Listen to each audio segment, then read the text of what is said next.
Hi అండి. Night అయితే నేను దోశలైతే వేస్తున్నానండి డిన్నర్‌లోకి. దోశల పిండయితే రుబ్బేసుకొని రెడీగా పెట్టుకున్నాను. దోశలైతే వేస్తున్నాను. దోశలు వేయమంటే పిల్లలు వేస్తున్నానండి. అందులోకి ఆనియన్స్ కూడా కొన్ని వేసేసాను ముందే.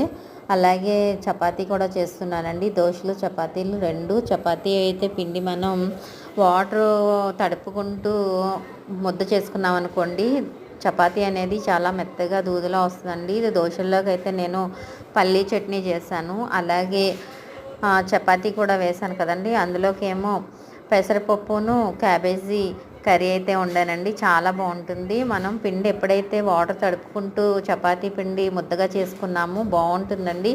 అవి లేయర్లుగా వస్తది. మధ్యలో కొంచెం ఆయిల్ ఏసుకొని మళ్ళీ ఒకసారి చపాతీ చేసుకొని అందులో కొంచెం ఆయిల్ ఏసుకొని మళ్ళీ చేసుకోవాలండి రోల్ కింద. చాలా బావుంటుంది. మెత్తగా వస్తుందండి. ఈ వీడియో మీకు నచ్చినట్లయితే ఒక లైక్ ఇచ్చి నా ఛానల్‌ని సబ్స్క్రైబ్ చేసుకోండి.